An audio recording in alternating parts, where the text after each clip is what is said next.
Hello. Doing some quick sound checks before I started. I got the stream going now, but I want to do sound checks on the channel, make sure they're running and everything. Okay. Beam is starting. Let me got a good. To my camera. Now, while I'm doing this, I'm going to be doing a lot of talking so that I can hear myself. So don't worry about any of that. Okay. That's just me verifying I can hear myself on the stream. Ah. I can hear myself on Beam. Yeah. Got to hit refresh on Rumble. Yeah. I've considering I missed out yesterday's. Before I've come in on today. Don't you don't have to do all that stuff, man.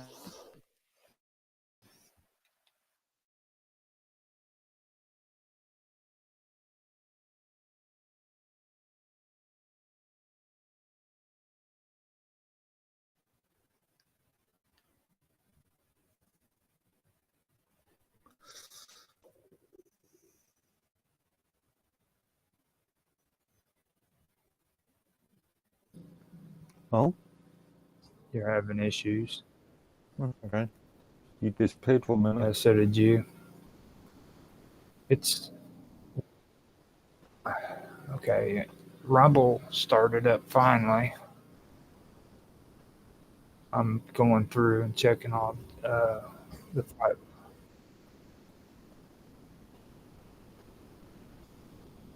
X is sounding good. What? Hang on. I gotta wait and hear my voice. My D Live sounds good. Okay. That's real weird. And now, okay, Twitch is sounding good. All right, so Kick is sounding good too. So we are up and Cool. going. Everything is good to go. Say something real quick so I can hear your voice. I had a bit of a weird issue just now. Both my camera and mic just disappeared for 2 seconds. Yeah, I know it happened a couple of times on there. It's Thought it was just a bit odd. give it a second. Maybe it has to wake up or some shit. It does weird stuff like that. So what I basically did is I've been just doing some reviews on the stuff that we've been doing because how horrible the gaming streams have been, you know, just the bad experiences and everything. And I also went in and dug a little Okay. bit deeper on some of the stuff. So last week I did the procedural generation algorithms and the procedural generation and what's the difference between them. Because we had a conversation on Friday about it as well. yeah, Yeah. well, Remember? Yeah. I was this time I want to start getting into the Nemesis system, which is it was introduced by Shadow of Mordor, Middle Earth. I don't know if you've ever played that game or Okay. not. It's kind of cool. No. So, Yeah. so Isn't that a real-time strategy? kind of no, I wouldn't say that, but it's cool. It's a cool game. I actually like the Middle Earth games, so it really is. What genre? Middle Earth. I'm thinking of a different game. I'm thinking of a different Tolkien-styled game. Yeah.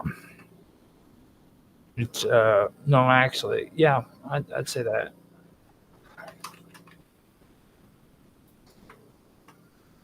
Let me see what genre it is. That's a good one. It's a fantasy genre. Middle Earth. So we got that taken care of. So I guess I can go ahead and start the show. Well, no, let me go grab some coffee and I'll be right back. I gotta go get my coffee. Yeah, just finish off.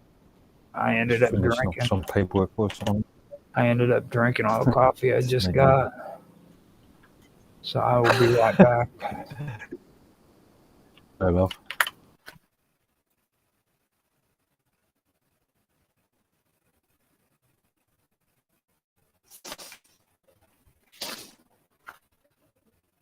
Ow.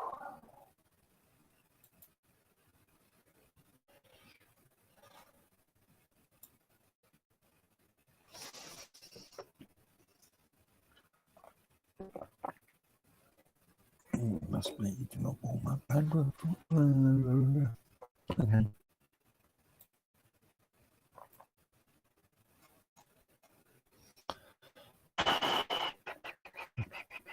No, put on my headphones.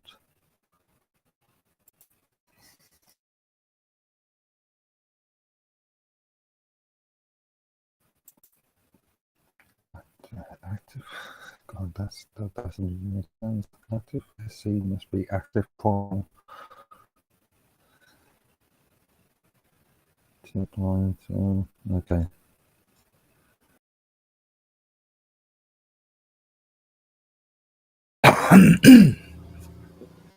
Okay, I am back. So,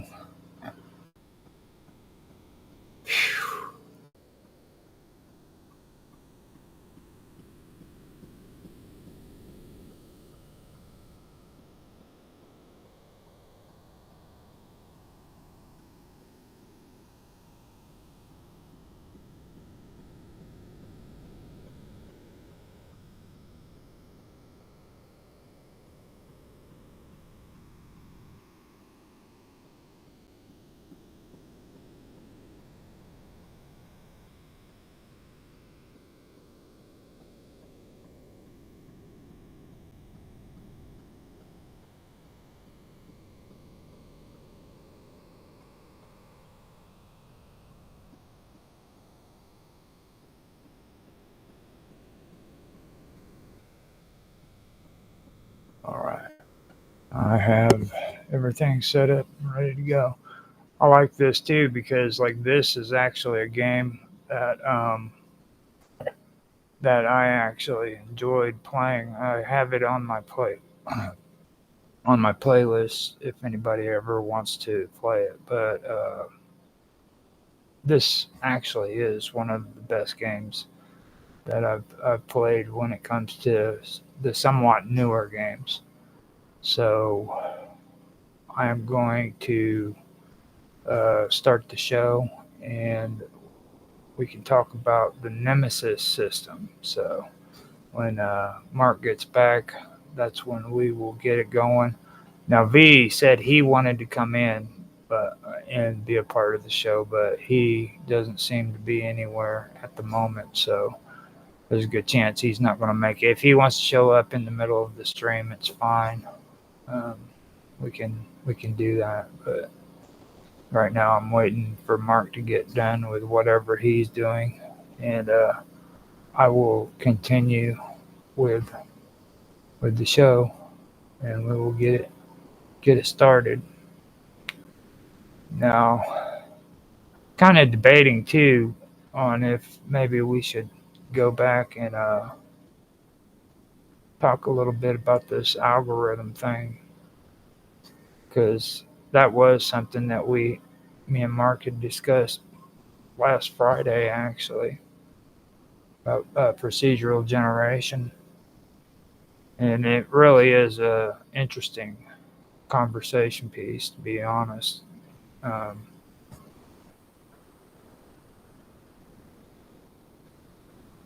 the thing I was getting into whenever we were discussing it was Minecraft. That's where I experienced most of that. And then you have other games too. Don't get me wrong. Like they have the Village that's out. You can also play Valheim. That's another game that does the same. It has the same concept. So even though I mentioned Minecraft and other games, that that those aren't the only ones that have procedural generation.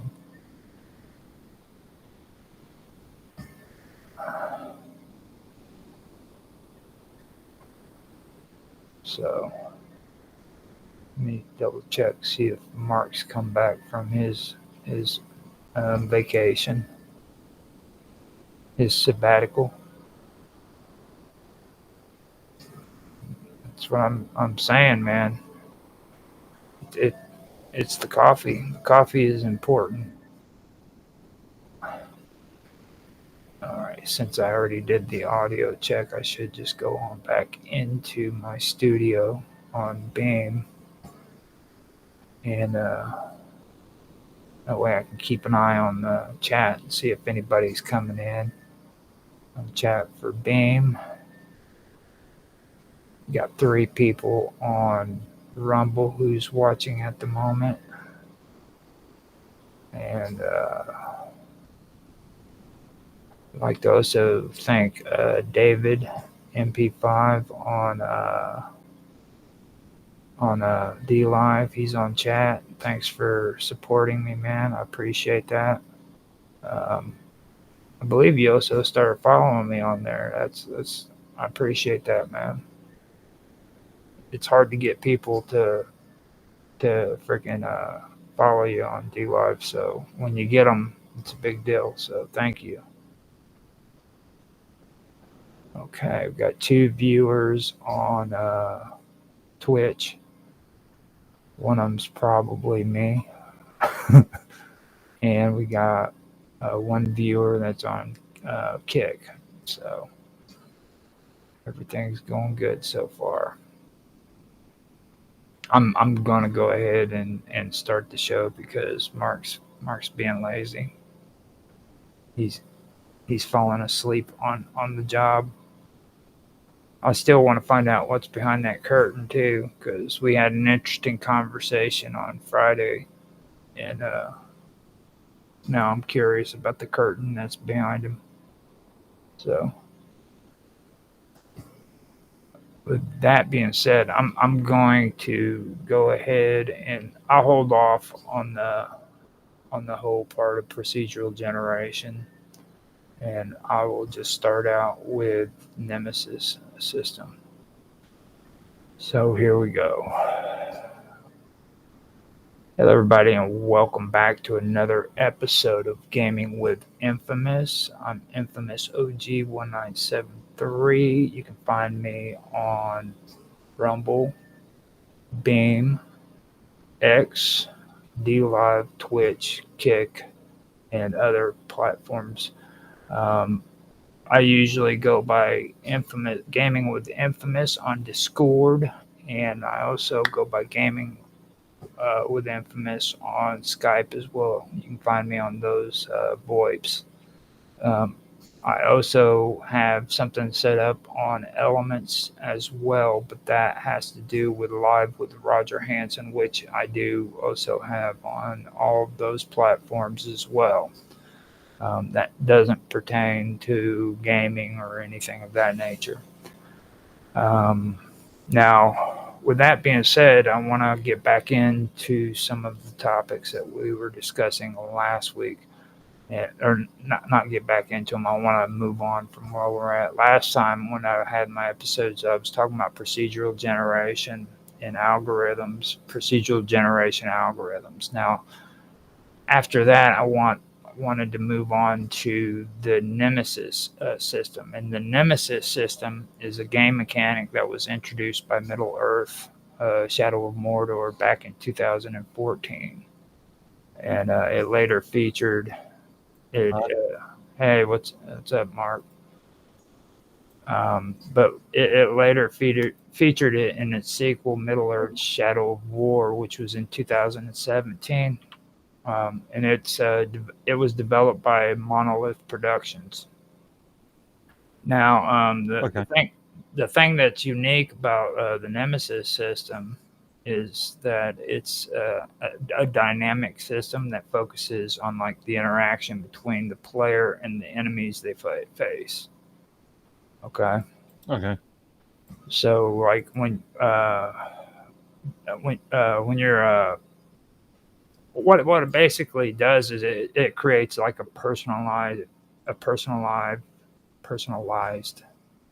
and a like an evolving narrative in the game. You know what I mean? So like the system is enhancing the player engagement, and how it's doing it is it's generating like a memorable active experience. Okay, where the player acts, where your actions actually influence the behavior. And the development of the people or the non-playing characters, the NPCs within the game. You know what I'm saying? Give me an example. Okay, so with the dynamics behind the enemies, okay, and your relationships with them, the Nemesis system has the ability to track and evolve individual enemies based on your interactions with them. So like if you encounter an enemy or you and you defeat them, or if you're defeated by them, that specific enemy has a history and progression that's affected by those interactions. So the next time you turn around and you run into them, they're going to actually remember the battle that you've just had with them, and they're going to freaking they're going to, you know what I'm saying? So that ends up setting, We have to make a world. that actually leads to like the creation of rivalries, personal vendettas, and grudges. You know what I mean?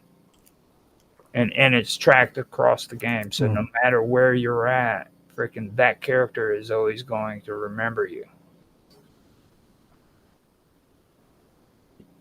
You get what I'm saying? Okay. Yeah.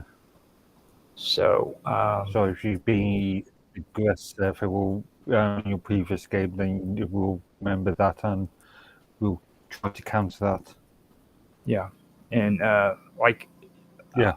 On some of the games, well the game, well, for this right here, okay.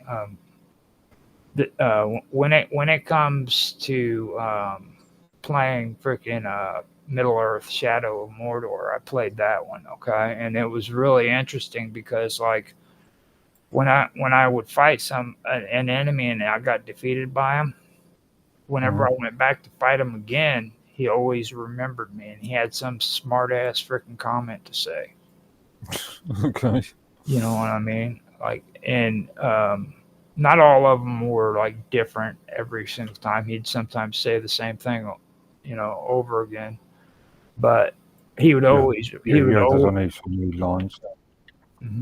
always remember exactly who I was, and he'd always have something to say. It wasn't always the same, but it wasn't always different either.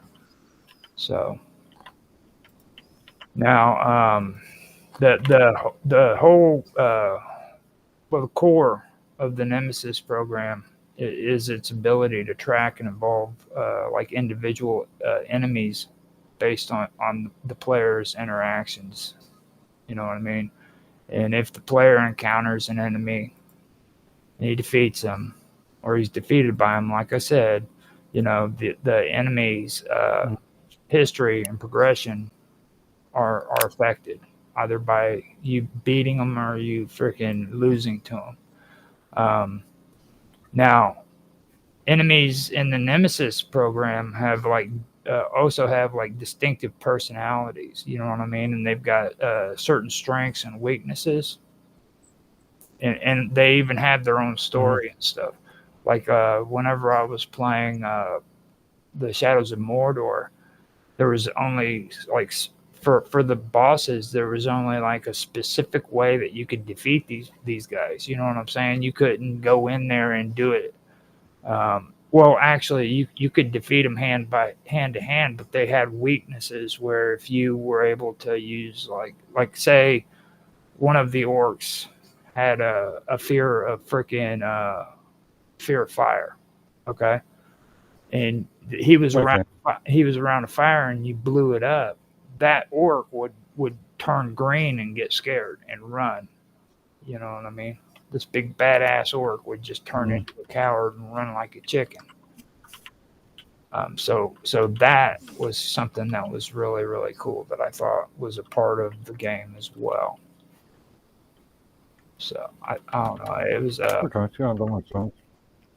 now also when the enemy survives an encounter with you, they remember, and that's where I was going back to before. You know, now the interaction, it might grow in power or rank or within their faction too. So they would rank up is what would happen. Um, so like say they had a pecking order basically within the game where you had like different levels, like you had corporals and colonels, or if you're thinking like the military, you know, then you had your generals. Yeah. Well, the game actually has its own hierarchy like that, and you get to pick which ones that you want to focus on and go after, and the game will actually give you a path to where you can go to it to get to them. You know, Mm. and the more you kill, the more people or orcs that you kill in the game, especially the ones who have a rank, the more this hierarchy changes. So, and they'll literally show like a scene where they're all standing in rows, and when you kill one of them, freaking another one will come in and kill it, and then stand in its place, so that it takes the place of the one who you killed. Okay. You know, so all of a sudden you have a new enemy that takes the place of the other one. And the cool part is if With you its own strength and weaknesses. huh that was With its own strengths and weaknesses, which may not be the same as the previous. Yeah. yeah, right, exactly. And the cool part about it is if you run out of if they run out of bosses, like uh, that whole slot is gone. All it's going to do is show a dead orc laying there. So you can eventually go through and kill every single boss and the ones that replace them until you come to the last person. And that was one thing that I really did enjoy about playing that game. So I thought that was pretty cool. This is actually Okay. this is actually one of the funnest games I've ever played when it comes to newer games and stuff. And here lately, to be honest with you, the way I'm getting sick of retro games, I mean, I can probably safely say it is my favorite game for now. One of my favorite games for now. So, but Okay. Yeah. Yeah. if you ever want to play this game too, you don't have to go on Steam. I've done episodes in the past with Karma where I've showed like how to use emulators. And if you ever want to, What age is the game? What year was it released? the game is in 2014, I believe. Yeah, the game when it came out was So in 2014. Windows 7 era. Yeah, well, Yeah, Windows 7 era. it's more set up. Well, you can play it on computer, but it's more set up towards console games too. So, Yeah. but it is computer friendly. So, and I believe that I played that on on the RPCS3. That's a really good emulator to play games on. And it's like I said, I made previous in my last season for this. I made previous videos where I went through the emulators that I'd done. So if you have any problems with it, let me know. And if you want to do it, and you can just play it for free. But there's a Windows thing, then it should be able to run smoothly, or better, it should be able to run smoothly through Wine. Mm-hmm. I mean, if you want to, if you want to, you can go ahead and get it off Steam. I don't think it's really that expensive. I believe it's actually a pretty good price, but I just wanted to put it out there. To be honest, I've got a load of games there that I haven't touched on. Well, I don't get time to play anything lately. You'd play this game, dude, and I'm telling you, you'd fall in love with it. Dead serious. Because, like, you know how you and Tan would play, like, the original Doom? Yeah. Like, this is freaking way, way better than Doom, dude. Seriously. And if you can play multiplayer on it, which I'm not sure if you can or not because I played it on an emulator. But if you can play this with multiple players. You're talking about June 2. Oh, June. Yeah, you're talking about June 2, which is an RTS. June 1 was I don't know, it was a sort of weird mix between a RTS and a sort of point-and-click adventure type thing. It's a weird thing. It was, yeah, I remember that one. Yeah, you're right. We played that one. We played that one, I think, on what was it? It was a server that they had, or that Tan and Mr. Robot was wanting us to play.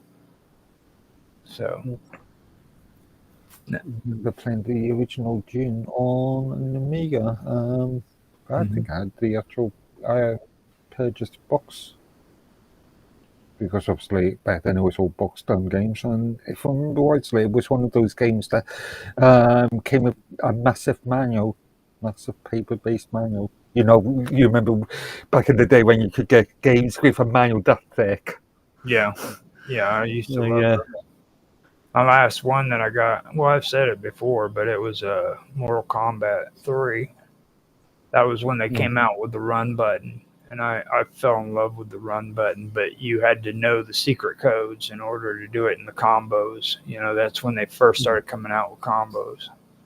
And we went all over Kansas City, South Kansas City, looking for freaking Mortal Kombat 3. We couldn't find it anywhere. We ended up finding it on a bookshelf at like a grocery store. That makes sense. Like, you know how they have all the magazines and everything? Like, that's where we ended up. Oh, yeah. The sort of included CDs and tapes back in the day. Yeah. Well, this one, if it had any CDs and tapes, it was stolen. You know, the bastards. Now, they have floppy disks on them.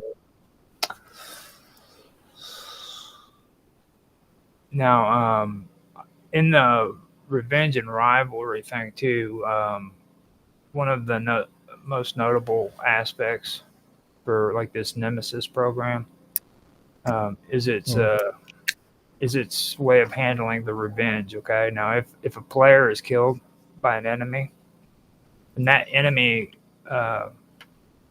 becomes promoted within the ranks. That's what I was talking to you about. Okay.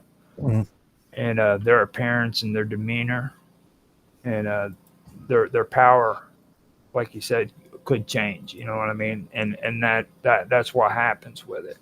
Now, if they die, they're replaced by another one that takes its place.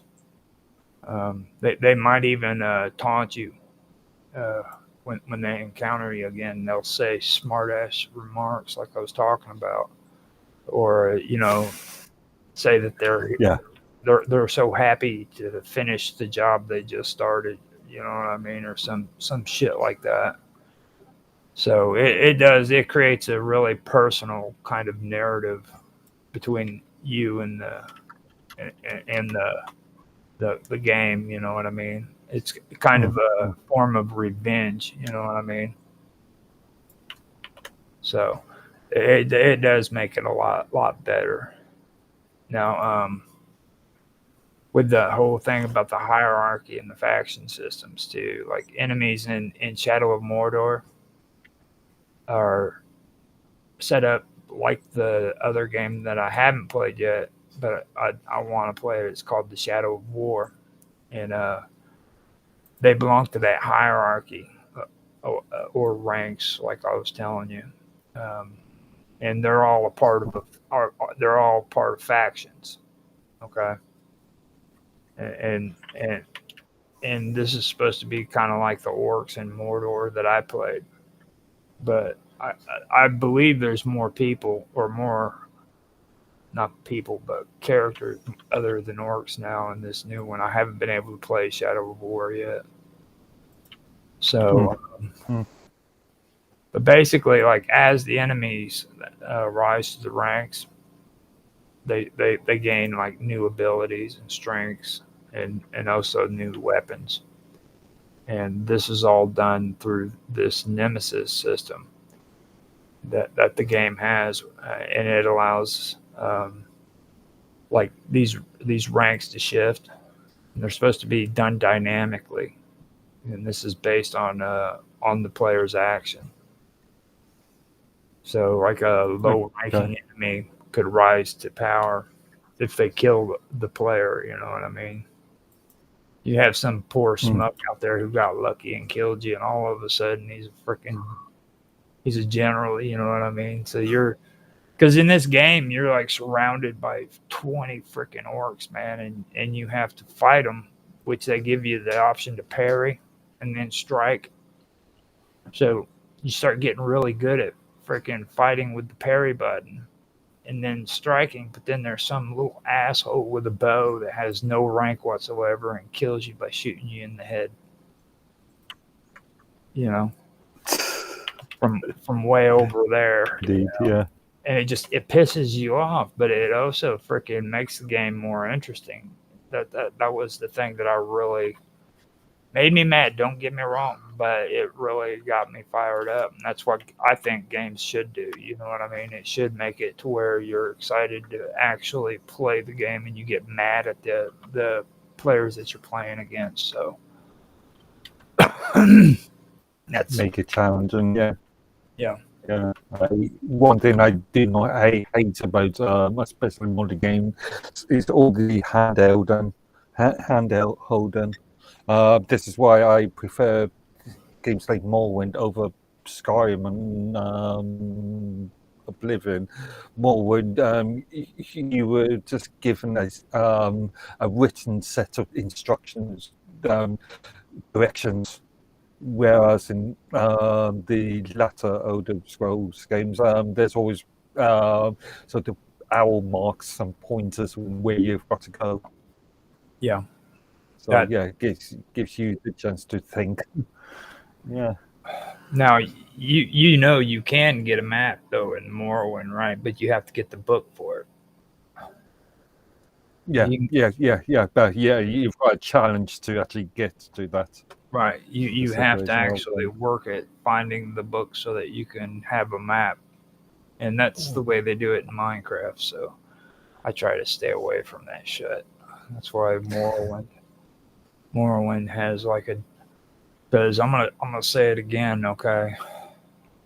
I know what you Minecrafters are. You're horrible little 5-year-olds.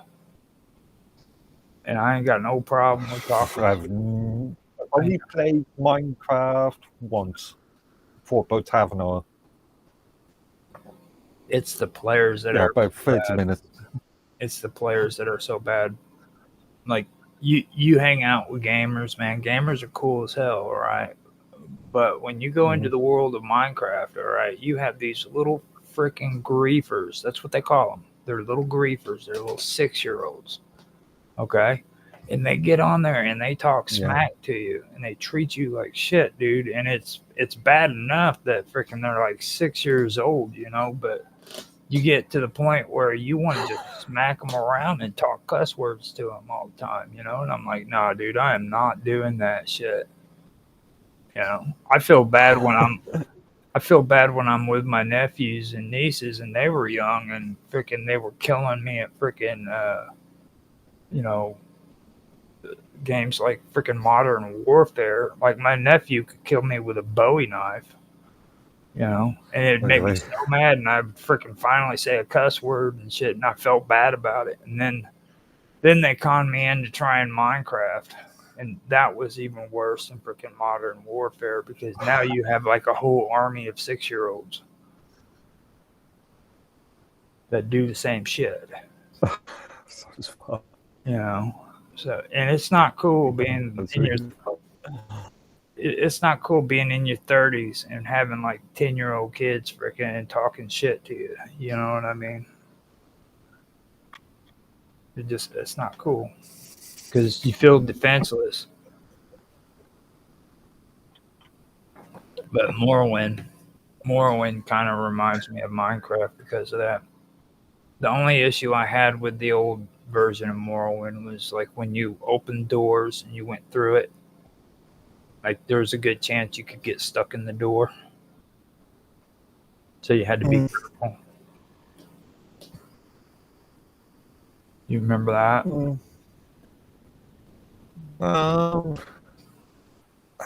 Not sure.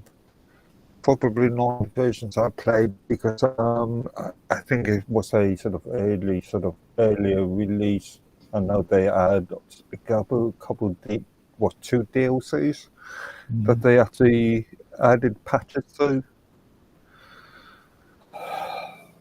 Since if I remember rightly, it was the sort of Game of the Year editions I was playing. Well, since we know that whatever company it was releasing sort of Game of the Year editions, which were totally patched and with all the DLCs in. Yeah. Okay, so I think we should probably get back into this thing about Mordor and the Shadow of War because I really don't want to sit and badmouth 5-year-olds. I like doing that when it comes to mine. I don't know if I really should be doing that. I know that I really shouldn't be doing it. So now we can talk a little bit about the procedural generation when it comes to the game. Okay, and there is procedural generation in Mordor. And they use it with the enemies. Now the Nemesis system is it uses the procedural generation to create enemies with like different traits. And the thing of it is they also create like backstories for them too. And this is all just randomly generated.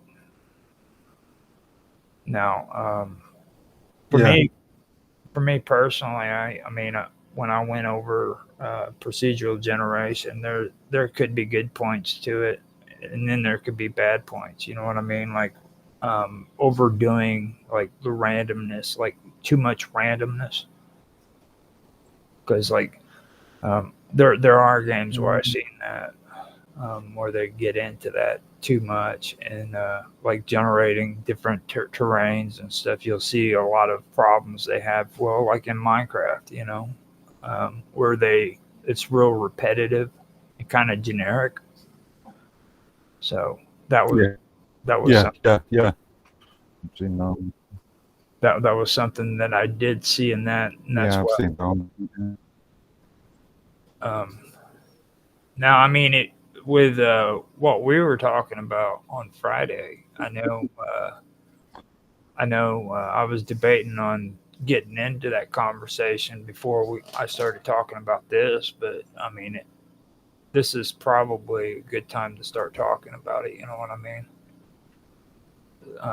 Because like with this whole thing about the whole backstories and the different traits that your enemies have.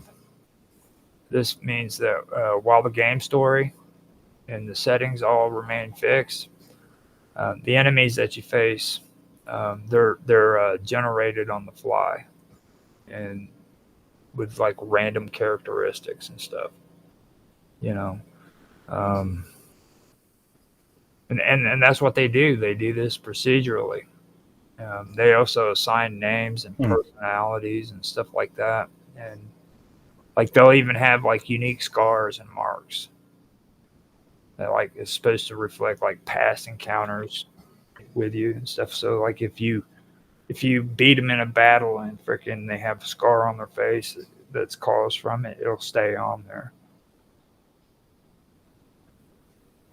Okay. And it's all procedurally generated. Yeah. What do you think about that? Because we know I've come across similar sort of, I've come across similar sort of games, or similar sort of concepts. Where did you come across them? Just trying to remember some. Mountain. I think Mountain Blade had a couple sort of. Well, yeah, Mountain Blade was a lot of procedural generated sort of landscapes. If you remember that game. What one was it?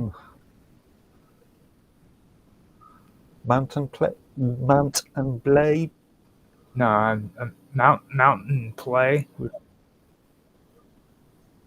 Mount and Blade. Oh, Mount and horse. Yeah, Mount and Blade. I'm gonna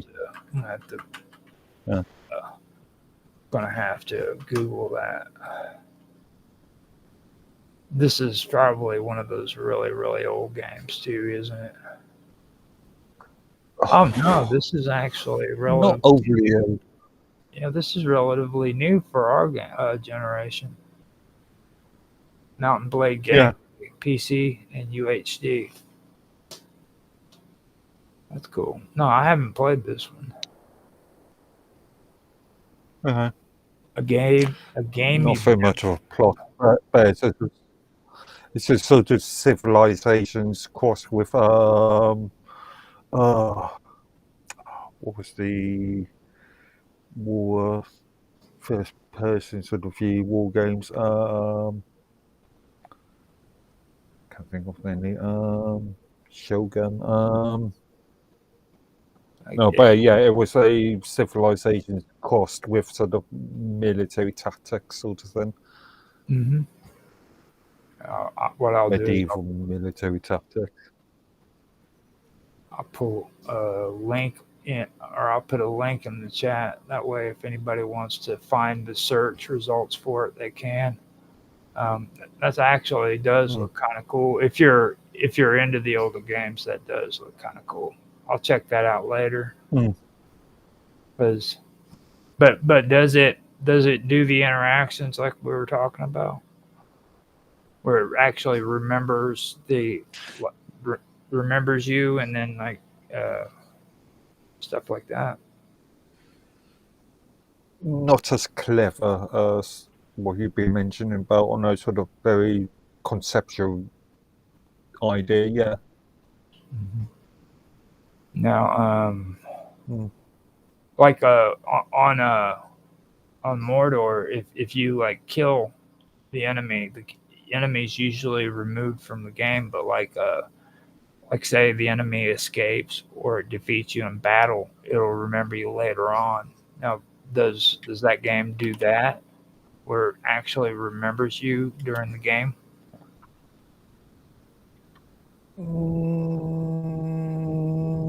Again, very sort of rudimentary. It's a game that was made in probably 91, 92. I'm trying to remember what it's called now. Bat.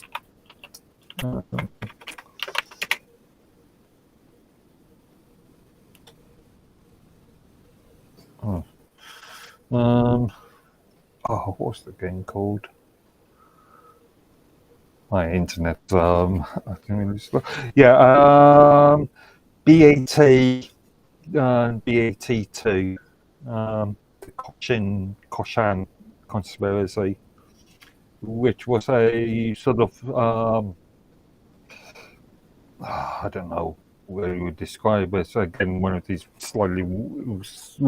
weirder games. It was a sort of point-and-click adventure with some driving, car simulation, and first-person, well, sort of first-person shooter elements, and that's which each of its sort of specialist thing was each character remembered your previous your previous actions with them. Yeah. That's actually kind of what we're talking about. Now, like the system on here, the Nemesis system, it like allows the player to like influence the game world. You know what I'm saying? So like you create consequences and stuff like that for your actions. So like you're encouraged to like approach your enemies strategically, you know, because like it, you know, each decision can lead to a different outcome, basically. Like you're literally influencing the game on that level. You know what I mean? So I mean, does it do stuff like that? And like playing Metro 2033, and it does kind of that kind of thing too. Like your actions in the game actually creates alternate endings. So if you're stealthy and you do the game according to the way the game is suggested to do it, then you'll have a good ending. But if you're running through and killing and doing all this horrible stuff like I like to do while I'm playing that game, then the outcome comes out differently. You know, where with me, the last time I beat it, I ended up dying, and I was on the train, and they said that you fought a noble cause and all this shit, dude, but I was still dead. You know what I mean? After beating the game. I thought, yeah, you are assholes. And you know what I did? I went ahead and played it anyhow. Played it again. Fair enough. Because that's how we roll. You know? That's better. So I've got, I'm trying to publish a URL here, and it's sort of screwing me up a bit. Okay, yeah, those two get, those two, the last two links I stuck in this chat. I've never played the first edition in the series, but I did play the second. BAT2 conspiracy, whatever, and the sort of where each character remembered your previous actions. Give me a second. Yeah, BAT video game, the BAD. Bureau of Astral Troubleshooters. That's cool. It's a futuristic point and click adventure game. Yeah. Well, it was point and click with a lot of other elements. I've never played the first game. I only played the second. So it would actually Yeah. Now, see this right here. To me, it seems like it's more of a strategy game right here too. But it says, yeah. Well, it's a role playing video game. Yeah. So Yeah, that. yeah, yeah. Yeah. It was an very early role playing. Yeah. 90. The second version was one of those games that actually had a serial port adapter to play. You needed to have this piece of hardware stuck in the serial port of your machine, or I think joystick port of the machine. The joystick, I don't know what. Yeah, you remember the joystick ports. And that sort of act as sort of um, DRM sort of security sort of proof of purchase sort of thing. Hmm. That was the old way of trying to catch you for hacking the game, basically. Yeah, They would always yeah, put like pirated piece. Yeah, yeah, they would always put yeah, fake you shit had in to there. have this physical physical piece of hardware to actually plug into your game or into Mhm. your computer. Yep. I I think when I was working for a college, mm, acting as tech support, I remember having boxes and boxes full of these serial port adapters, so people could run. I think it was Borderland Pascal. Uh-huh. Yeah, and yeah, each machine had to have a physical hard piece of hardware. Now I'm gonna copy these and put these in the Rumble chat as well, so that if anybody wants to check those out, they can. I got both Mm. of the Bat games up on there. Yeah, yeah. I would be careful of in the second version. You see, there is the hyphen has been changed to HTML Unicode Yeah. characters. The UL. Yeah, I would change that back. As No, I some mean users may get. that's what it was in the URL. It popped up like that. So Okay. I mean, Okay, yeah, yeah, some users may have a problem with that one. They'll do their mo- own browser. mostly just people who use Linux. No, I think it's browser orientated. So, I yeah. just took a pot shot at you Linux users on my gaming stream. Yeah. I'm cool like that. What's up? Yeah. So, um, Yeah, yeah, I was going to say you are Windows Shell.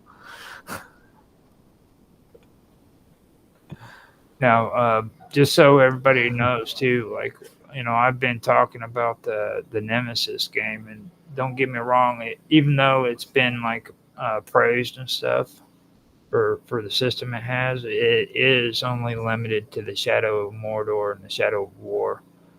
Um, there's been a lot of attempts to like incorporate similar systems in other games, but none of them have Mm. seemed to like match the success of this program like they have on there. So you're not going to find it on different games other than the Shadow of Mordor and the other ones. So Well, yeah, it's proprietary code, isn't it?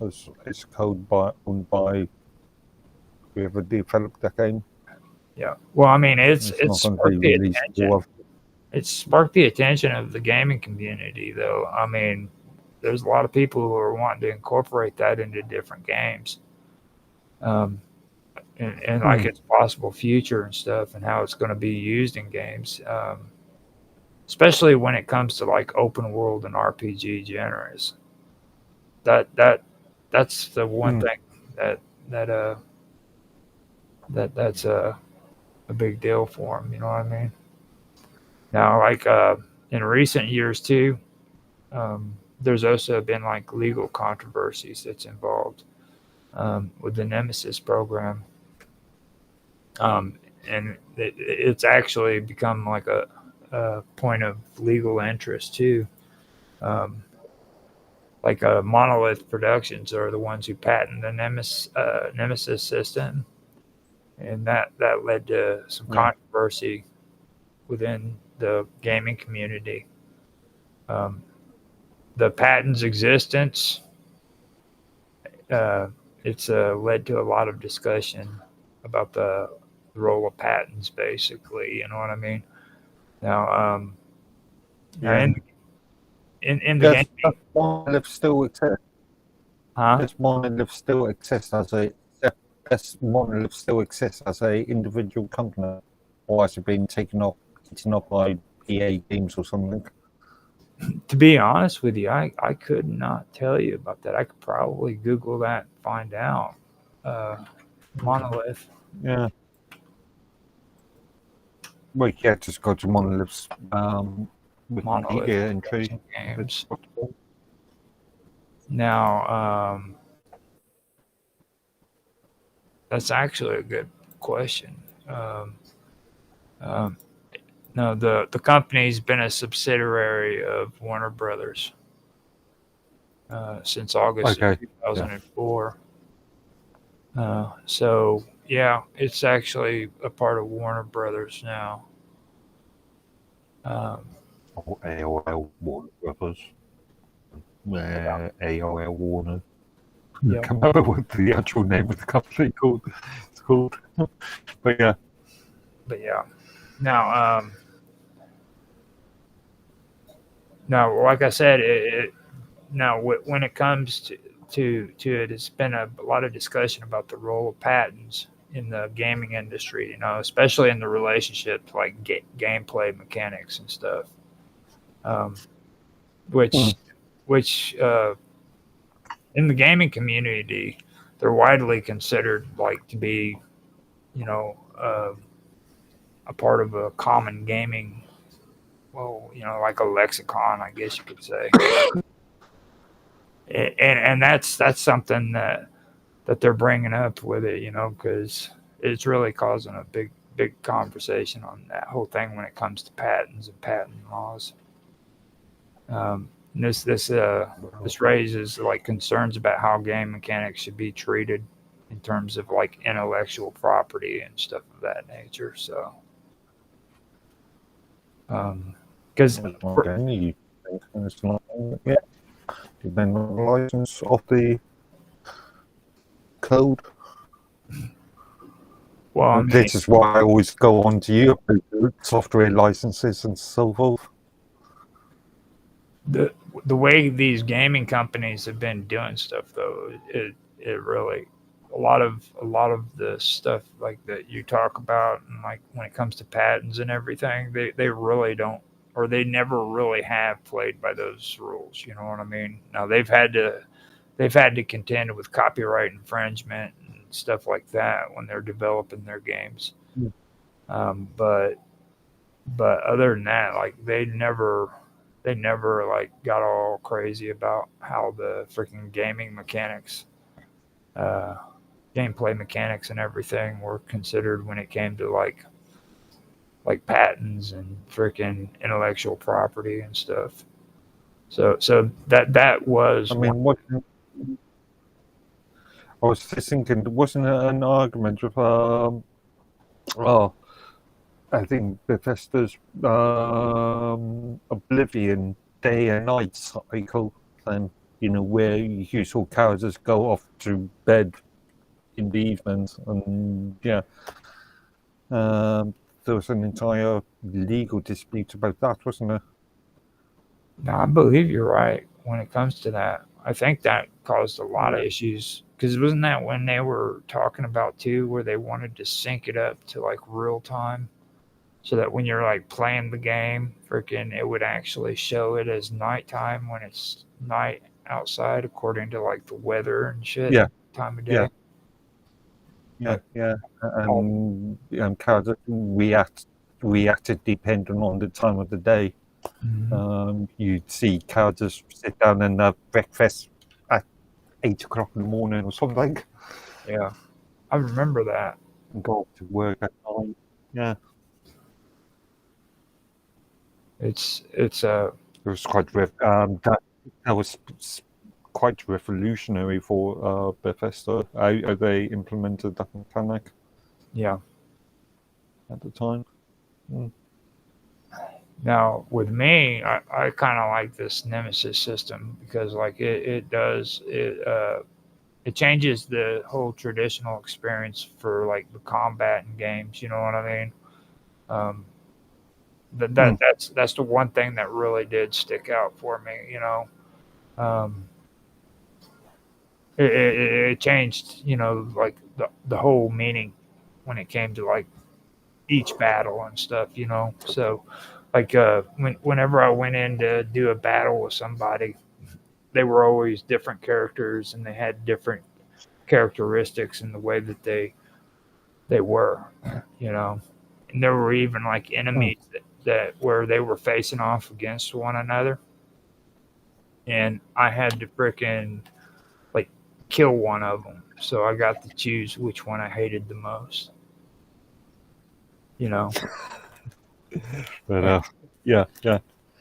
so that was kind of cool whenever I had that dynamic on it. So that's the one thing about this mechanic that I really do see is pretty cool.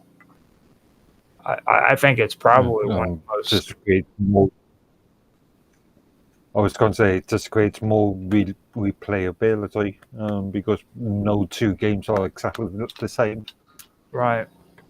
I think that's what the key words are is the replayability. You know.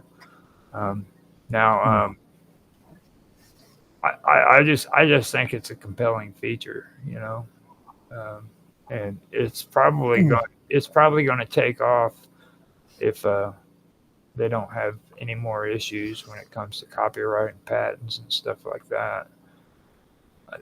Well,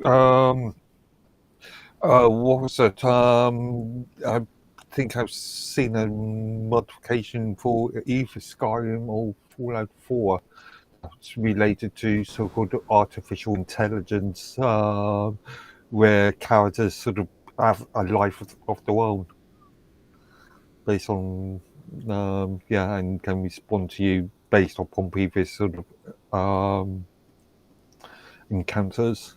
Yeah. Now, No, that we're in this sort of artificial intelligence era.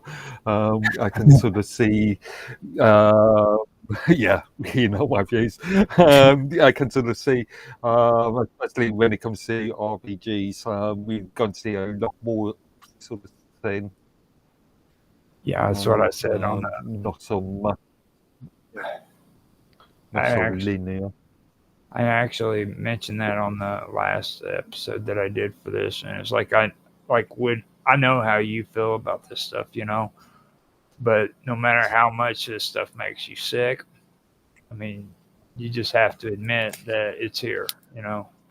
Yeah, I mean, you can be upset about it all you want. You can be all you know hateful towards the term AI, whatever, dude. But you got to admit it's here. It's here for good. I mean, it might tone down a lot. Don't get me wrong. No, You know, it's not gonna you don't go know away. what may happen tomorrow. Well, I mean, there's. I mean, Um, Again, I've got no problem with the fundamental concepts. I'm just annoyed about, get frustrated about how the term is used by marketers and people that are jumping on bandwagons.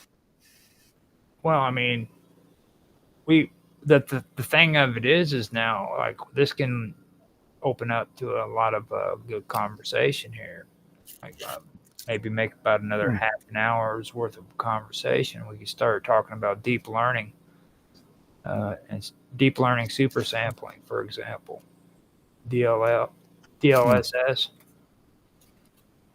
You know about that, I right? suspect this could go. This could be 3 4 hour conversation. No, I mean uh, but, because like we were yeah, I've got. we were talking about NVIDIA before in a previous stream outside of the gaming one. You know what I'm saying? And I think that would probably be a good conversation for right now, considering where we're at while we were just talking about, because this deep learning super sampling is, or it was developed by NVIDIA, and it uses artificial intelligence or AI. You know what I mean? And it also uses machine learning. You know, Hmm. and like AI AI is just a very broad terminology for a lot of things, which includes machine learning. well, what it's supposed to do is supposed to like upscale low resolution images and stuff in real time. And then Okay, yeah. This is why I don't like the term AI, because it encompasses far too many elements. it's like we've actually had a conversation about this before. It was a while ago, and I don't know for sure if we were able to get your take on it, because like our streaming for this series for this year has been horrible. So there's a good chance that freaking all you're hearing is me talking, and your voice wasn't there. I think that might have been like during the time that Dave was on. Okay, that was the year before last. No, that was like 2 years ago. No, that was like 4 streams ago, dude. See, Hey, Dave Kelso. Picasso. It was sorry. Yeah, I was thinking of the other Dave. Sorry. Bo David, Texan friend. Pecos. Yeah. Yeah, Pecos. Yeah. Mm-hmm. But like I think we were actually having that conversation, and it was talking about this exact subject. Well, it was one of them. It was DLSS, and we started talking about how it was supposed to upscale lower resolutions for images in real time, and then it's supposed to enhance like the graphics performance for the video games, Okay. and maintain like high visual quality and shit. Now, when it comes to like upscaling isn't really. Oh, that's right. I was going to say upscaling isn't really an artificial intelligence, though. well, they claim that that's what upscaling has been around for time. That's what they're claiming that it is. When they're saying this, you got to realize that there's no manual work being done there. Like freaking the computer is doing it all on its own. So like, yeah, it's just the mathematical calculations. Again, this is why I don't like the term AI, because people misuse the term. Any maths done these days must be AI. So if a computer can work out 2 + 2 = 4, that must be artificial intelligence. Now you also have to. So, what about rendering though? What about rendering though? Like when it comes to real time rendering. Again, that's just mathematical calculations, isn't it? I mean, when I was, as I pointed out in the stream, when I was creating ray traced rendering images on the DeepCB back in the late 80s, that was an artificial intelligence. That's just a load of mathematical calculations. Yeah, but did you have to manually do anything, or was your computer doing it all, and you just had to sit there and act all cool and pretty and wave your hair back? Well, I had to type the code. I would have to define what the shape was. Yeah, I mean that's basically what's like taking place here. It's like and it doesn't relate to gaming, but here's a good example. Like bad AI is like Facebook. Here we're in January with the Linux users. Okay. Now, what happened was is in January, Facebook's AI decided that freaking everybody who used Linux was considered a viral threat and they had to be taken off of Facebook. Okay. And it took them an entire month to figure out this shit was going on before they could correct it. And the only reason why is because their entire infrastructure is ran strictly off of freaking computers and AI. No human whatsoever. But technically, if you're talking about POSIX systems, that would, well, Linux especially, that would mean all Android users. Well, I mean, Android-based users as well. that That's a very big mobile market, isn't it? That's a huge market. but this quote artificial intelligence is the one that determined they were a threat on its own and said, we're going to have to take these freaking people off of our freaking platform. Okay. That's the part that's important. as far as mobile phone users are concerned, there's only really two operating systems. There's iOS and there's Android. iOS is based on BSD, which is a sort of alternative to Linux. Another POSIX system, and Android is actually it's based on Linux kernel. So does that mean that they removed all this AI removed all mobile phone use or mobile users? Well, I mean, if they were Linux, they were affected.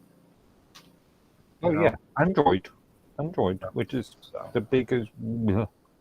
I don't know. Well, internationally speaking, it's the biggest mobile or the most used mobile operating system in the world.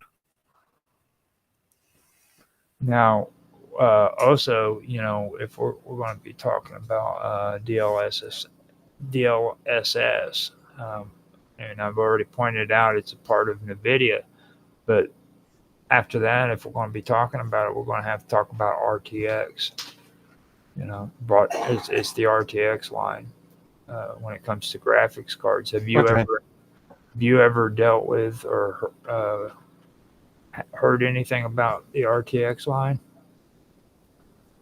On a technical level, I've dealt with them. I've installed a couple cards. I think I've got one in the drawer over there, actually. But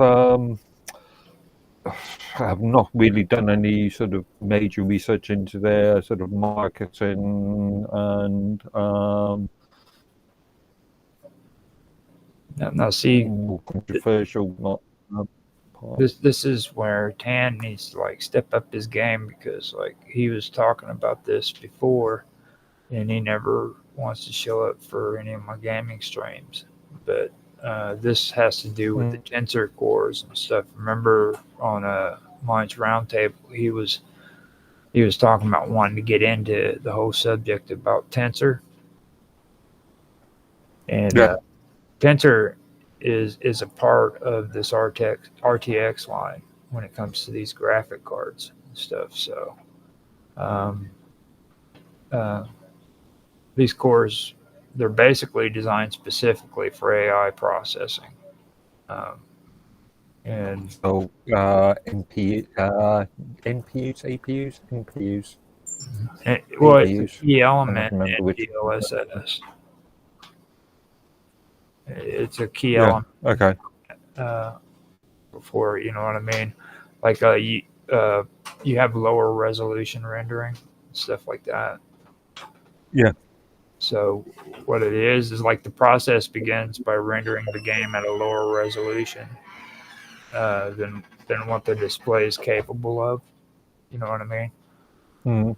And a good example of that would be like the game may be rendered at like 1080p, and even if the Mm. display is capable of 4K, it, it, it, Mm. it, it'll be rendered at 1080p rather than what the display is capable of. You know what I mean? So that lowers the computation workload, and it allows the game to run more smoothly. Yeah, that reminds me of all those tricks that have been used by emulators, both software and hardware emulators, including FGPAs, to upscale old CRT TV based console games from the CRT TV era. Mm-hmm. Modern, Now, like yeah. AI, So they also have like AI upscaling as well, though. Um, mm. so it's like But again, I'm not sure if if you can really call it artificial intelligence because it's just a mathematical equation. now what basically happens is like after the lower resolution image is rendered. Now, NVIDIA tensor Mm. cores use like deep learning models to like upscale the image to a higher resolution, like Okay. 4K. Yeah. Yeah. Yeah. I mean, that made sense, right? I don't know if I said that correctly or not. Yeah. It's just a different technique. It's yeah. Yeah. I know what you mean. It's just a different technique. Um. Now, Yeah. now Yes. the model itself is trained. You know what I mean? It has a really vast Mm. data set of high resolution images, and those are Mm. used to learn how to predict what the higher resolution image should be or it should look like. You know what I mean? And that's usually based Mm. on like the lower resolution input.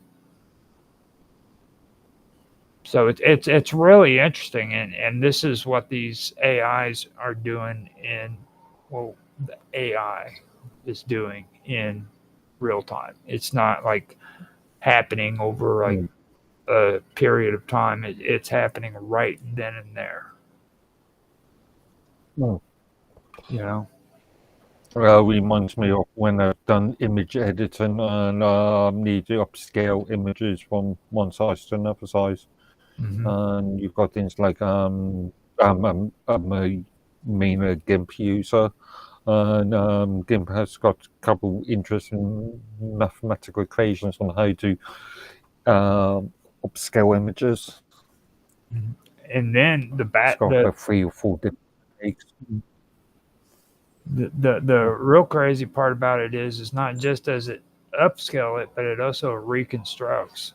Uh, it does reconstruction of it. It reconstructs it with like the higher levels of Mm. detail, but then it sharpens the edges and enhances the textures, and then it'll improve the lights and shadows and stuff like that. So I mean, it's and like I said, they're doing this all real time, like right here and now. And that's what I mean. Yeah, yeah. It's really interesting because like I mess around with Blender all the time, and it just the time and the effort that it takes to freaking try to do this stuff is insane when you're doing it in computer Mm. graphics. And now they have computers that are or programs that are basically doing it for you and doing it faster, on Yeah, for real yeah. time. So that's the one thing that I noticed that was interesting. So what's your Mm. thoughts about all that? Mm. Mm. Again, I'm not sure if I can really call it artificial intelligence because What would you call I it? have a problem with calling it artificial intelligence in this mathematical calculations. I have to close the I door. mean, if we're So going to call everything, if we're going to call all mathematical calculations artificial intelligence, mate, that seems a bit silly. well, I'm trying to get an intellectual conversation out I of you. mean, I mean, Agonize are you. you saying are you saying that a calculator is now a artificial intelligence machine? Well, you have to use your fingers to use a calculator. Now, if that calculator could do it without Okay, you even touching it, now that would be artificial intelligence. okay, okay. Let's say a speech input calculator, which I've You would have seen. to use your speech. About, You would have to use your oh, speech. you know, fault. It's got to get an input from somewhere. That's one, doesn't it? Now, for me, artificial intelligence shouldn't have to get input. You know what I mean? It should be able to do these things without any kind of voice command, without you putting your finger on it or anything of that nature. That's just my take on it. Okay. Um, you know, I really enjoy getting you Okay, fired up. so the machine is making assumptions on your behalf, No, the machine is making or the decisions, software. not assumptions. Yeah, It's, assumptions they're on just your making behalf. they're just making decisions. You know, according to logic, because computers can't make assumptions. Yeah, but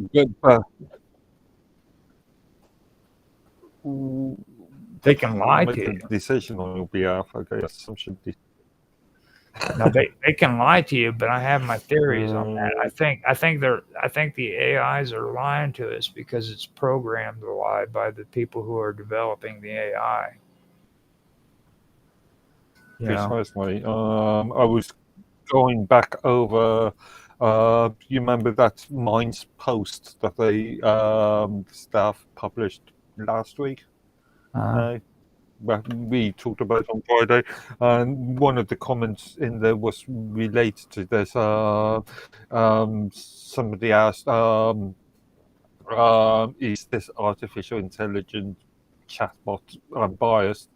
And the bot came back and said, intrinsically, it's not biased, but it's developers, the people that programmed it, could have biases, yeah. which manifest in the software. Okay, so I'm just going to pretend like I understood what you were just saying right there. and So the artificial intelligence itself does not know what bias is, what if it's been biased or not. okay, But the developers that create the software, create these bots, will have their own biases, yeah, they which they program it will in. implement into the software. Yeah. Right. Yeah, now It's the like I pointed out on Friday. It's the what you put in is what you get. right. The concept. Mhm.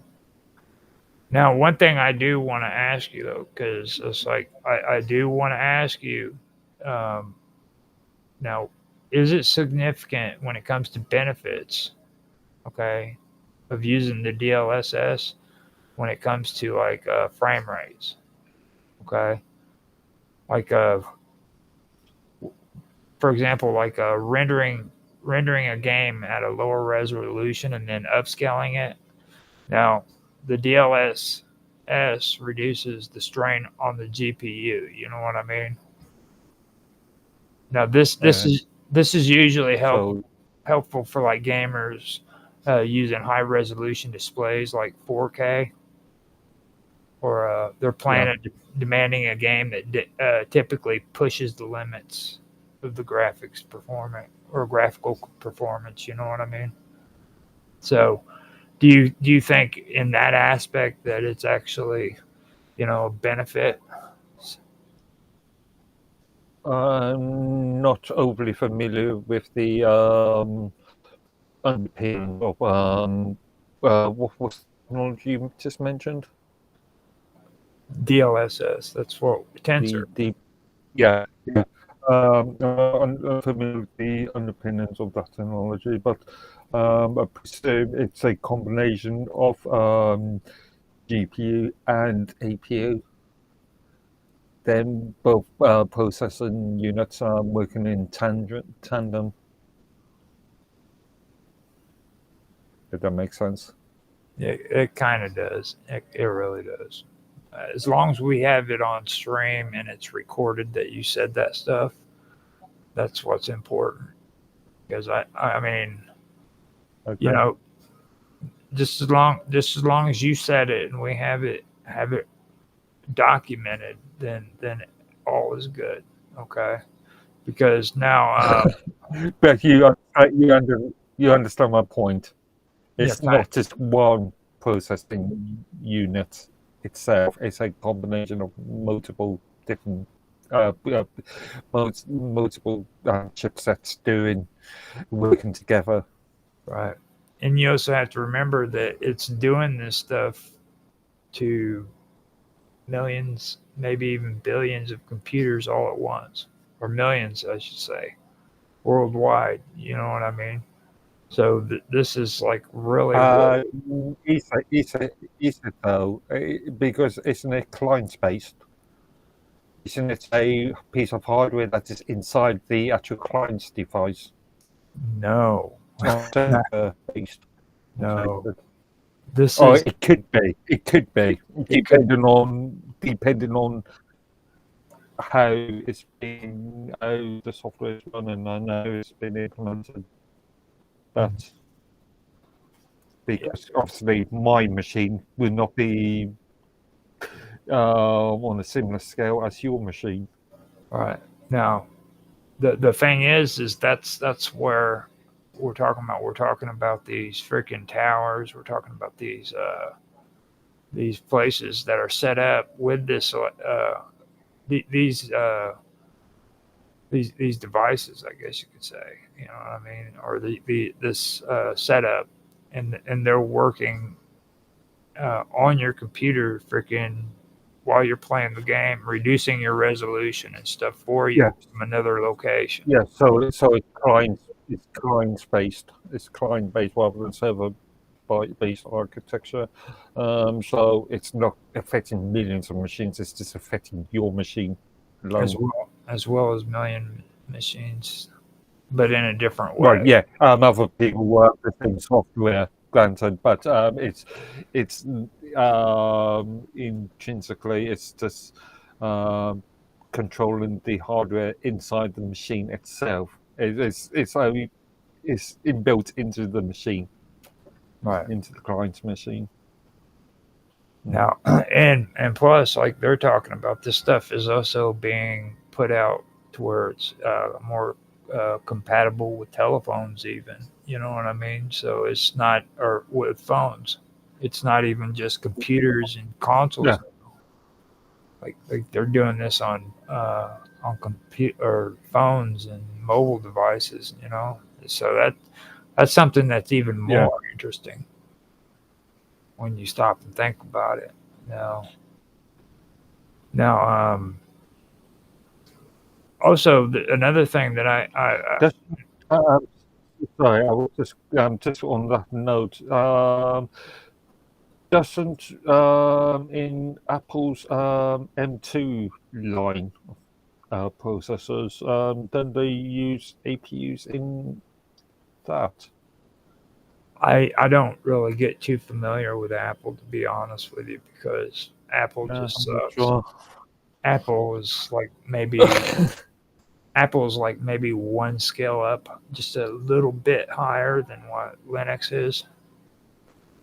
You know, I I don't know when it comes to the CPUs, when it comes to the processing units, they're on the RISC-based M1s and M2 processing units. They are interesting chipsets. They're interesting.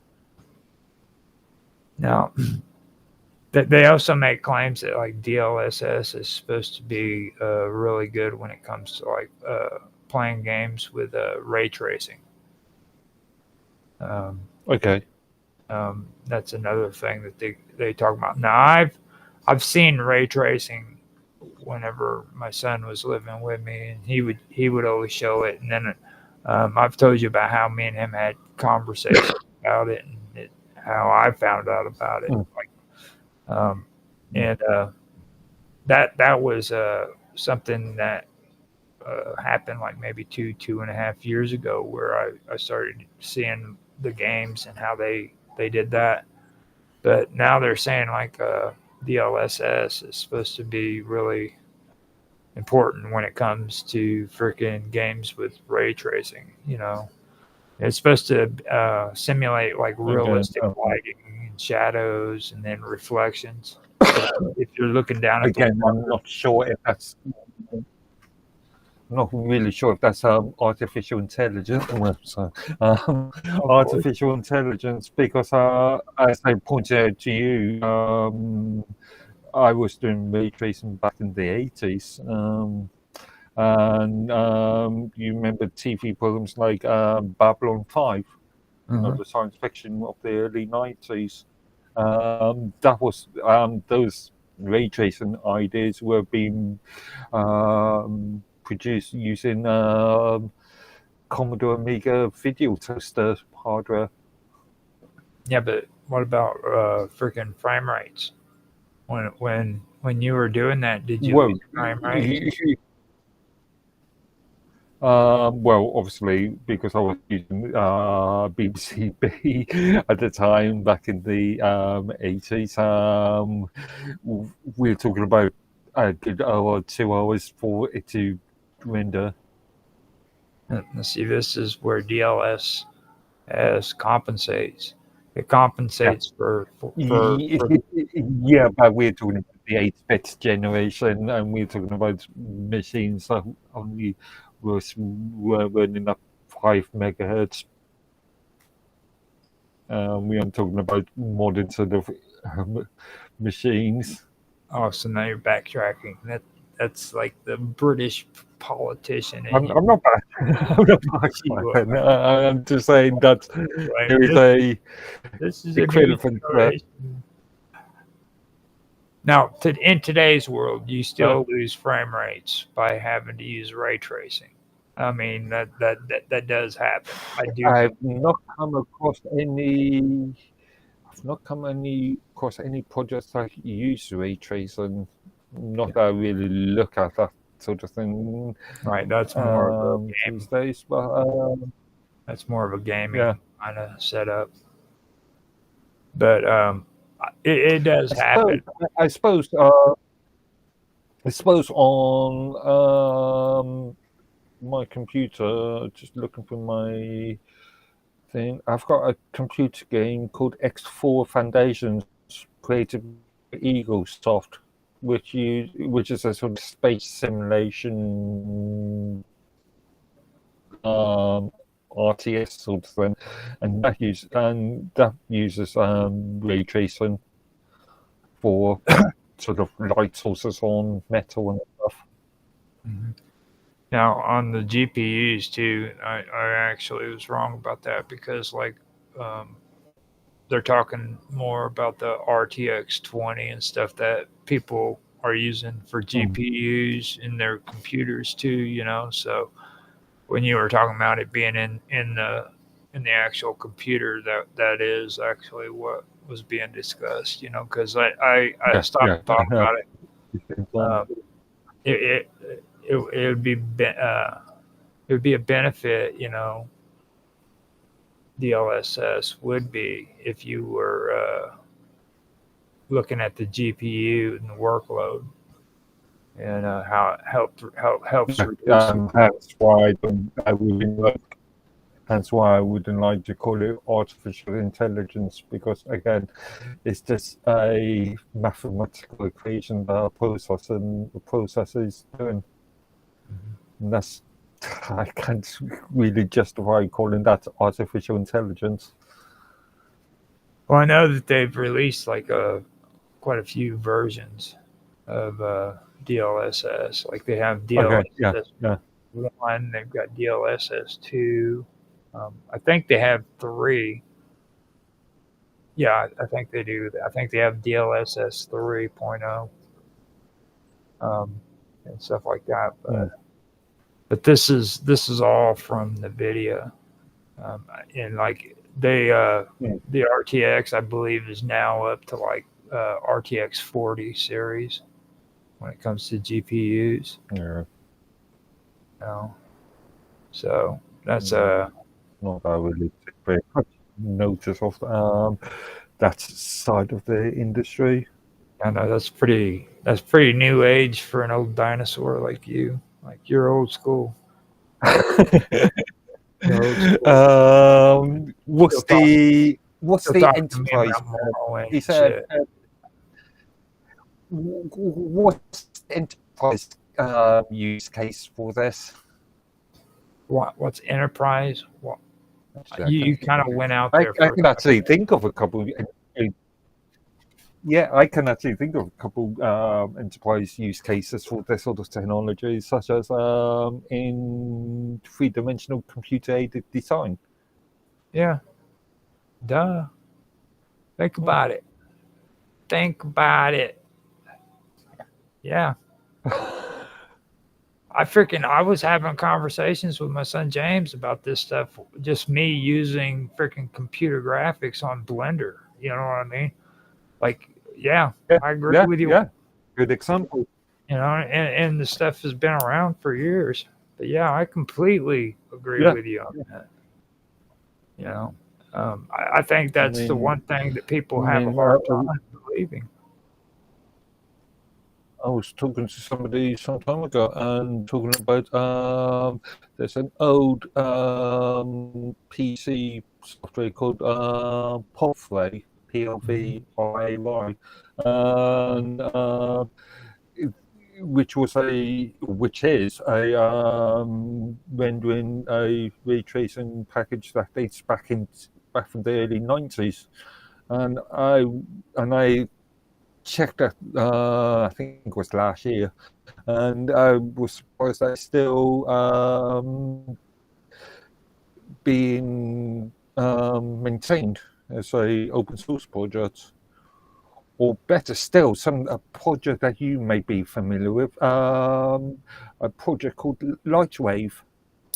Yeah, I barely remember. Rendering, and that started out as an Amiga project back in an Amiga and an Atari ST, so 16-bit machines back in the late 80s, early 90s, and that's still being developed, maintained.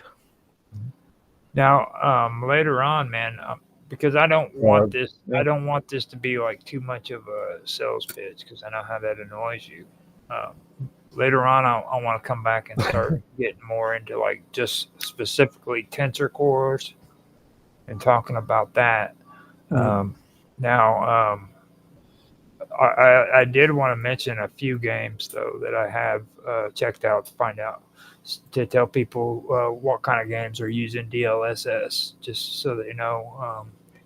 Now, I have only like 6 of them, but I'll just go ahead and put it out there. Like, if you want to use games that are using DLSS, there's games like Cyberpunk 2077. There's Control. I haven't played this game at all, but which actually I've got a copy of.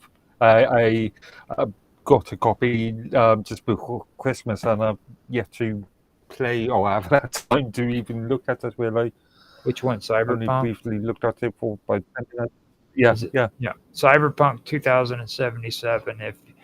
If you got that one, it's already been fixed from the previous glitches and stuff. So if you got it around Christmas time, so you don't have to worry about the craziness, because it did have issues in the original. I think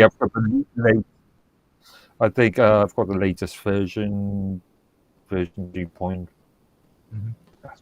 Now, 14 or something, but yeah.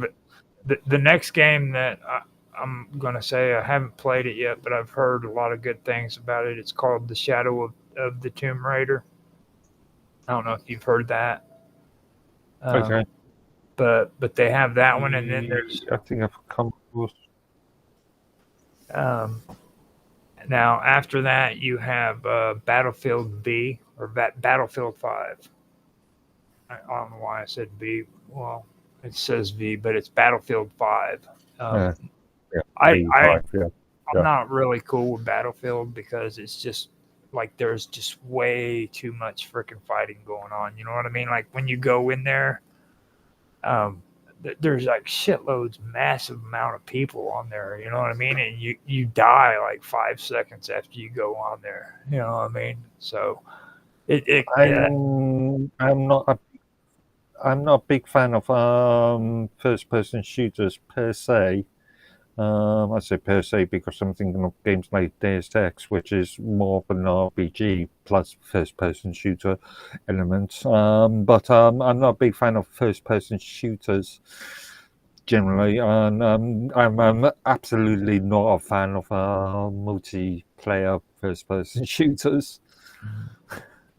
Now, if you're into the sissy games, like what I'm hearing there, you know, you can play Minecraft. Okay. Now, Minecraft has ray tracing that you can enable. You go in there, you enable it, bam, you're set up. You just use Okay. Minecraft. Ray tracing on Minecraft. Yeah, you can actually enable it now inside of Minecraft. So, other than that, the other one that I found out was Watch Dogs, and that's Legion. If you get Watch Dogs Legion, then that one also has DLSS, and you can use it on that one too. That's the second Watch Dogs game, isn't it? Yeah, that was the second game. Yeah. But I mean, largely the Watch Dogs series. There's two games. Sorry, no, I was just thinking the Watch Dogs. Yeah, okay. Watch Dogs, both series, both episodes of both games wasn't really greatly received by the general public, or wasn't greatly received by the sort of media. Yeah. Now, they were a bit flops. That's kind of what happened with Cyberpunk too. Like whenever it first came out, it was so messed up that freaking didn't do very well. So that funny enough, same with I was talking about the X4 Eaglesoft game earlier, and for the first.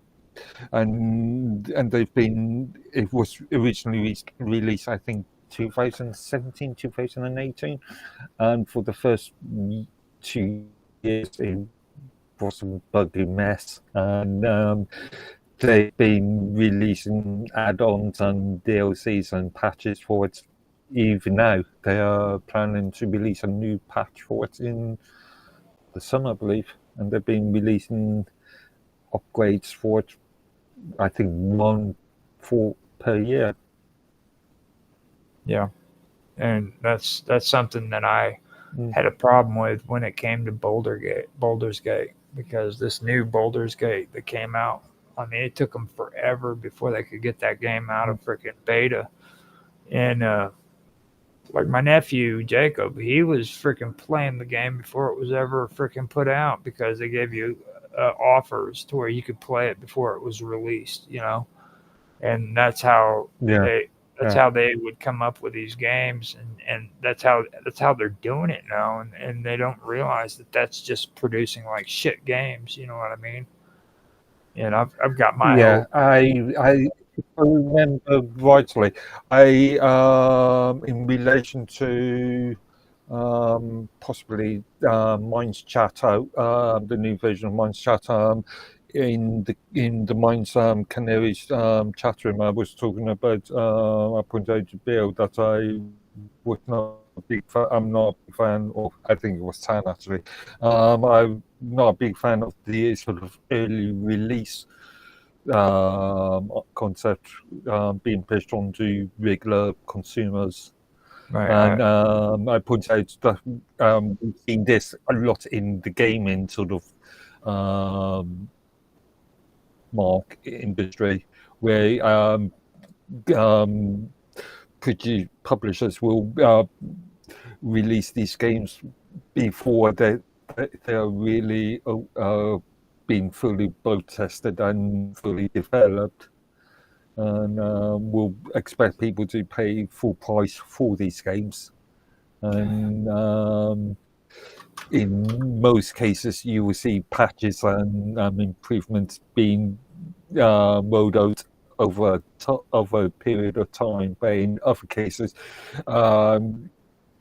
you will see that once released in whatever state it is, that's the end of the project for these publishers. Now, I do want to say before I end this, though, because I know we've come up to quite a few bit of, we're at what, an hour and 45 minutes.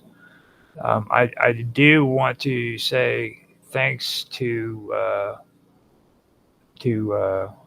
David MP5 on DLive for subscribing or following, however they do it on there, and also donating 1 lemon to us. I also want to let him know that I opened up that treasure chest on DLive, so that's for the luckiest followers. So if anybody wants to check that out, they can get what's inside that treasure chest. So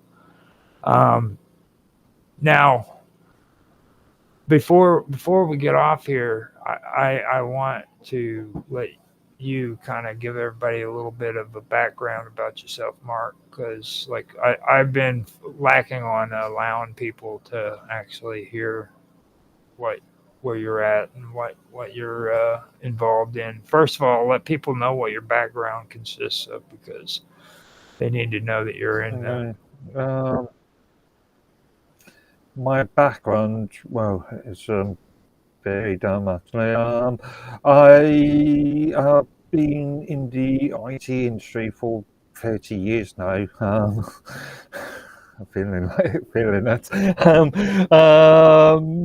I've been mainly dealing with technical support, so in a varied, in a wide range of scenarios. So educational support, end user support, commercial and or enterprise and retail.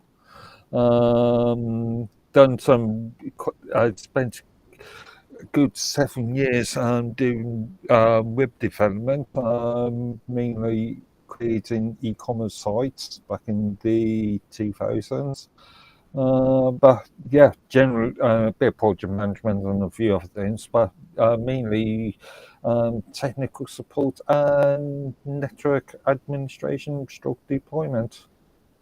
Okay. So not only things like creating, aiding users in with their sort of networking problems and administrating networks, but also actually deploying networks, so sticking machines in, configuring servers, rolling out cabling, and all kinds of amazing technical things.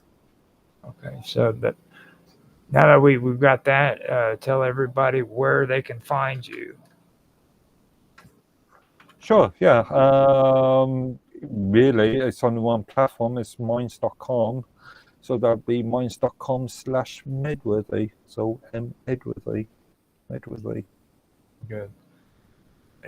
I'm glad that you was able to come on with the disasters that we've been having with this specific freaking video series, man. It's good to actually get a video out where we're both talking and everybody can hear both of our voices. And I apologize about that mess up on the last one. That was actually a good freaking show. Yeah. We had Indeed. you and Dave Kelso on here, and we just were getting into some really good stuff. And the only thing that was able to be heard was my big mouth running. So I really like. I think we've lost. I think we've lost 3 videos on Yeah, due 3, to 2 or 3 at least. these 2, technical issues. yeah, because it's Okay. stupid. Well, technical issues would pertain to me being stupid and not doing what I was supposed to be doing. just to set that clear. Error at the end of the error at the end of the keyboard. Right.